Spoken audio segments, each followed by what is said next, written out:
Would you agree that it is one of the points? You would have to define underneath God's hand. Underneath God's control. How so? That you're aligned with his personal will about all matters. All right, so I would take out the. Go ahead. No, I'm gonna say no because you didn't use a word. You used one word that does not characterize God and how He works. You use control. God's not controlling. What He wants is He wants surrender. That's what He wants. So, as far as the sovereignty is concerned, yeah, God would like you to surrender so that way you can get all the good that He has wanted you to get. But if you don't surrender, you don't get that good, and your life doesn't look good. That's not necessarily true. How? Because a man could still have a witness and testimony with God and not necessarily be underneath a person's ideology about God. We're not talking about God's ideology. We're not talking about an ideology. No, we're talking about your ideology. I don't have an ideology. Now, look, if you say that you don't, but you're still approaching it with a doctrine of Christendom, right? That's an ideology. You know what it is? You know what it is? So I don't adhere to Christendom. I adhere to the revelation that God has given me because He's approached me.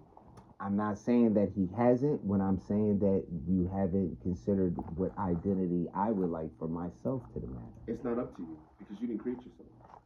It does kind of matter because if God is putting on the whole orchestration for me to actually capitalize on what substantial gains that He's saying that He's presenting, well, yes, it matters on how I decide to identify for how it comes across to me about how I experience the dynamic of that matter. And in that, when it comes to your definition and how you perceived it, it will show in your life.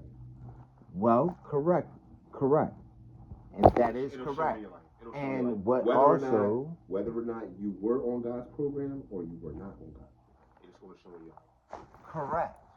And like I said, a person doesn't have to necessarily be. I'm not into Christendom. I didn't like it.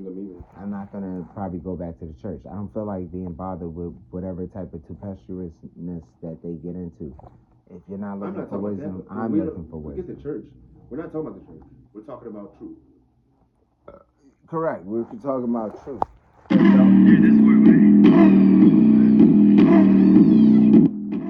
The real truth is who I identify to how I'm gonna move forward about this life. Who created you?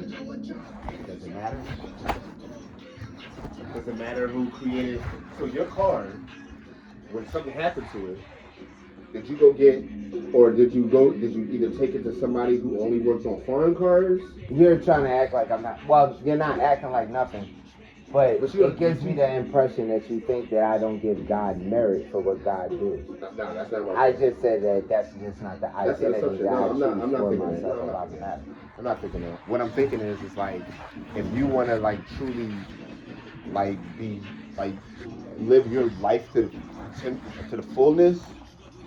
You want to live your life to the fullness and really have everything that God has for you. You have to operate the way that He created you to operate. Not necessarily. Oh, that's because and that's why I brought the car.